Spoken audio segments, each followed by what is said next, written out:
Hello, everyone, and welcome to the Network Chatter, the bi weekly show where we talk about all things Grimm. And today we have a very special episode. Today we're not interviewing anyone, it's just me, your host, Brian Colin, the creative lead of Grimm, talking about the past year, because it's been one amazing year for Grimm. Most of you and most people out there didn't even know what Grimm was at the very beginning of 2021. So I wanted to dive in to kind of show you where it all began and the journey we've gone on over the past year. So let's go ahead and start way back at the very beginning in January. Or was January really the beginning? Really, it started happening at the end of 2020 in November and December when Ross and I started playing some Merkborg, and it all kind of stemmed from there. But let's jump into January. January, a lot happened. First off, I became hired on for Infinite Black as a full-time employee, which was great. And at the time, I pitched David on the idea of Infinite Black publishing Grimm. Ross and I had already started developing it. I'd started making some art. We had started writing it. And we already had some ideas for some adventures to play. So after I pitched it to him, on the 15th of January, Infinite Black played their first Merkborg game. Ross ran it as the GM, and this kind of gave the company a feel for how the mechanics of everything would work and the actual play, how it would play, because we wanted to model it after it and make it a third-party product of Merkborg. So we knew that by playing that, you'd get an idea as to how the game would actually work. And as you can see on the map, it's circled. That was the very first day. We also virtually toured the printing facility that we're using for the book in January, and the symbols started being developed for what would go on the dice. As you can see, there's one of my early sketches of the worm, which hasn't made it onto a die, but it made it the modified version made it onto one of the pins that was part of the Game Found campaign. But we'll get to that in a future month, I guess. So a lot started happening in January. There was a lot more ideas coming about, a lot more writing, and starting to dive into build it out faster than what Ross and I had started to do in the previous months. In February, I put together the very first cover concept, which you can see there, where the eyes aren't all speckly and gone over, that doesn't have the pattern in the background for the circuitry. Then on the 25th of February, Infinite Black played the very first Grimm playtest. And I have it on the 25th. That's a typo. A couple days later, I ran the first Grimm playtest for my friends, my Atlanta-based friends, who I've been gaming with for years and years, to get a feel for how they felt it would play. Some other things that happened that month, there were more concepts and sketches like thrown into the layout. You can see one of the sketches for the Mausoleum of They. There's the teeth that are there that at first might have been an idea to symbolize the six in the lore, but those you can see on the spine of the grimoires now. So there's lots of little things from sketchbooks and notebooks that ended up making its way into the various elements of Grimm. When we got into March, the writing was continuing. I had already put together a GM screen draft that I had at my desk, so that when I ran games, I could use it as reference. We also knew that was going to be part of the Game Found campaign, and it was something that I could actually get playing and know how well it worked. And for me, it was great. Having that quick reference there has really helped out a ton. Ross put together the character sheet, which we had a couple of iterations on, and we started working on the free RPG day concept, because that stuff had to get out pretty quickly, and we knew that we wanted to participate in free RPG day. Our initial thoughts were that Grimm was going to be out by the time that hit, but because of other things slowing down and worldwide logistics and everything, our campaign launched later in the year than we had originally thought it was going to, which it's probably good that it did. Because in April and May, continued writing, doing layout. We got the very first samples of the grimoires, knowing that it was on that holographic material, and being able to see it shimmer and shine and really catch all the color and the light was really awesome to see. And then we had started building out the Game Found page as well. We talked with the Game Found folks about running the campaign there, and it was a lot there was a lot new to experience with using a platform we hadn't experienced before, and it was a lot of fun. As you can see in where I'm holding that spaceship that I started to build, there's other sketches of things, photocopies of things printed out of my sketchbook that are pasted up on the board or on the cabinet that ended up making it into other pieces in the book as well. Then in June, we continued on with the writing and layout. We started promoting the GameFound campaign because GameFound itself announced that we were launching on June 15th. They made the announcement that we were going to be in their upcoming projects. It was fantastic. We were the very first RPG to launch as a crowdfunding campaign on their system, and we were super excited and super proud, and did a live sculpt. Well, I sculpted that additional beast that was part of a promotional giveaway. Did a speed sculpt video of that where I pieced it all together so you could see the process of sculpting that thing. And the first that's the first half of the year right there, and it was filled with all sorts of stuff. I mean, there was a lot of work done leading up into the campaign, not just by Ross and myself on the book, but by David on the grimoire work and helping and doing the playmat stuff and doing a lot of the art as well. And then at this point, we had already roped my friend Alan into getting a lot of art assets from him that we could layer into things. So there was a lot going on that people didn't know about to try and get the book as close to the finish line before we even launched the campaign. We wanted to have it really far along, knowing that there were still some things that would have to be done once the campaign launched, but so that the folks that wanted to play weren't waiting forever for it to be able to actually start running games, even if we're going to be in production for longer than we had anticipated. So then we hit July. The very first day of July, I got to run my first actual play game that was streamed on Plus One EXP. And then later in the month, I got to run another one on Nerdarchy. We launched on the 13th, and within 13 hours, we had 1,000 backers. That's 1,000 people that want to play Vast Grimm, which is fantastic. It was a really good way to start the campaign, especially on a platform that was new to us and new to a lot of people. And you can even see down in there my little my dry erase graph paper that I was using when I ran the Conundrum adventure that's in the back of the book for my wife and kids. In August, things really started to move forward quickly. I mean, the campaigns always take a lot of energy and take a lot of work, and trying to keep the momentum going is always very busy. But the campaign ended on August 3rd. We did great. We hit $130,000. We had a lot of backers, and also in August, we had the first draft of the book finished. Those prints you see there are ones that I sent out to a local printer here by me, just so that I could go through the pages and look everything over, make sure anything wasn't completely wonky.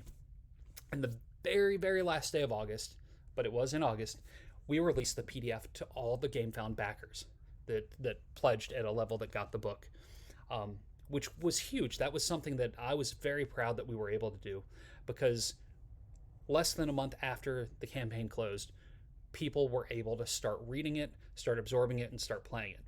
And now over the next month, in September, we had a lot of people that gave some feedback, some questions, some things that we needed to tweak and shift a little bit, some wording, some things like that. A couple of things that somehow we missed during the editing phase, and both myself, Ross, Bill, who did the editing, just chunks that were just missed, that without awesome people very engaged with the book, we wouldn't have seen when going to print. So I'm very thankful to all the backers out there that took the time to read it and make suggestions or give comments, because I think it's a much stronger book because of it. And September was crazy. I mean, the Pledge Manager opened, and then we had Gen Con, which was our first convention in quite a long time because of COVID, and it was definitely a strange convention compared to all our previous years. There was a huge Vast Grimm banner, the one that's behind me, was over at the Infinite Black booth, and then I actually was in a separate booth across the way at my booth that I already had purchased before I became a part of the Infinite Black team.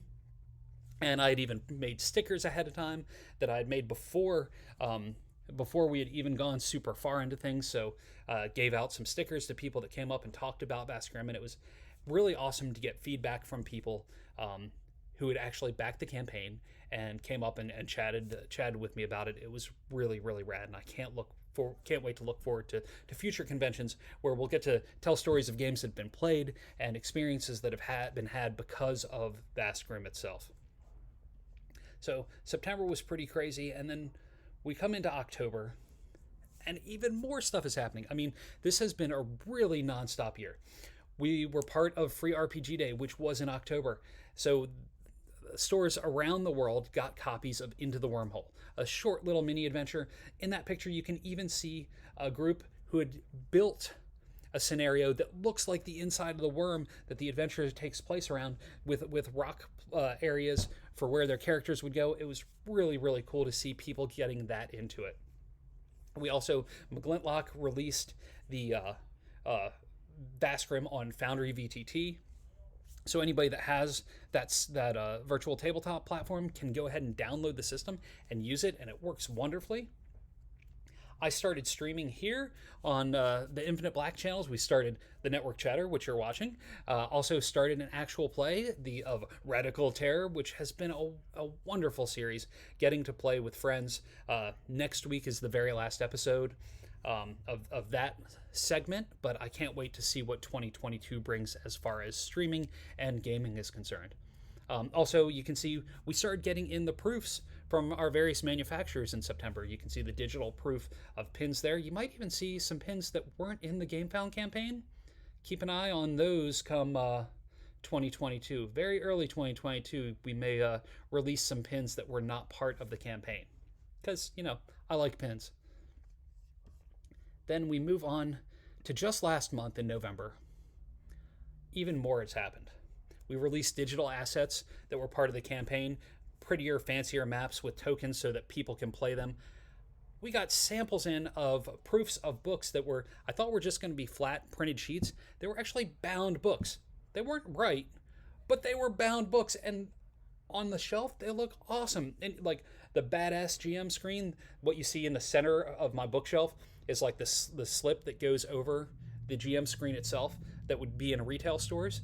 And whoever bought the GM screen, that'll be around it. But I have that standing up on my bookshelf.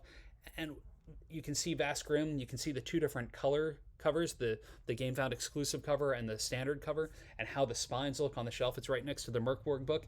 It's going to look fantastic on shelves. We also, at Free RPG Day, I ran into an old friend of mine who is also a printer that makes shirts, and rekindled that relationship, and now we have shirts for Vast Grimm all on the Infinite Black site. So as part of Black Friday, we got a lot of stuff on the site so that now that fans of Vast Grimm can start getting things and helping show how much our Legion means to them, and helping spread the word to other folks. So that pretty much brings us up to December. Well, while all that's been happening, so sure, the book has already been sent out. We're waiting for a proof now that I got the FedEx notification that it's on the way. So hopefully before the end of the year, I'll actually have the proofs that I'll get to approve to go to print on those. But Volatile Verse, the anthology, the first three adventures that are in Volatile Verse 1 has gone off to our editor to proofread and look over. The layout's done on that, with the exception to changes that he'll make. Which is fantastic, because that means that is going to go to print soon, and we'll also get those adventures out to the people that backed the campaign, who that was part of the stretch goals, is getting the digital versions of those. So even after all the other stuff has been sent to print, we're still working hard on the items that are still needing to be finished up for the campaign. We've also had more samples arrive. The other Grimoire boxes that we hadn't had, because originally we just had 3 samples made. Then as the campaign expanded and we added more dice sets, we got more of those. We got the coin samples in, which I've got to say, I love the coins. I just keep them. I keep them handy. I'm terrible with the camera. I keep them. They sound nice, and they feel and look nice. I love them. And then we got the cards. We got pins. We got all sorts of good stuff. And then also another big thing that happened this December is we had the very first third-party adventure released on itch for them to make money on, which was and Lord of Acid by Gaffy. So that is really awesome to see that there's people that are excited about what we're putting out and want to join in the community and grow the setting and put out their own stuff and make more vast grimness for things, which is wonderful. And as we look ahead to the future, what does 2022 hold? There's lots of things. I mean, there's so many things. We're gonna fulfill Vast Grimm at some point in 2022. I know originally it was slotted for January, but with production still happening and the global logistics just being a mess, we don't have an exact date as to when we're going to start fulfillment. But we've already signed up for Free RPG Day in 2022, which means Ross and I needed to get to work on a mini adventure that we can put together. So keep an eye out for that and make sure to support your local game stores and try and be there to snag one, because they're not going to get a ton of them in each store. So if you want one, show up for it, or let somebody else that hasn't had the chance to play Vast Grimm maybe experience it and get them hooked on playing it with us. We could potentially have 3 new books. I know I've written and laid out almost one new smaller book that's got a couple of adventures in it, a few additional almost like subclasses, some new monsters, some new magic items, some new tables and charts, which is going to be a lot of fun. Ross and I have already started putting together ideas on another book that's going to be about ships and how to use them both in combat and upgrading ships and things like that, and make that more a part of people's game if they want it to be. It will still have the essence of Merkborg. We want it to still have that kind of feel for how the gameplay works, just been in a bigger vessel. We also are going to look at Roll20 development. We've talked to another company that what they do is translate books and modules into content for Roll20. So we're hoping to be able to do that in early 2022. And one thing that I really want to do is grow our Legion. We need people like you who love Vast Grimm to continue help spreading the word, especially once we have physical copies out. Once there's books to buy and things to hold in your hand, we want as many people playing as possible and inspire them to create and explore the verse and try and avoid those worms. It's been an amazing 2021. We wouldn't be where we are without you that's watching, the folks that back the Game Found, the people that have supported us and believe in us. Thank you so much. It really would not be possible without you. So thank you for 2021, and I look forward to being a part of our Legion in 2022 and seeing where Vast Grimm takes us all. Until next year, I hope the rest of the year treats you well. You have a wonderful new year, happy holidays, and I will see you then.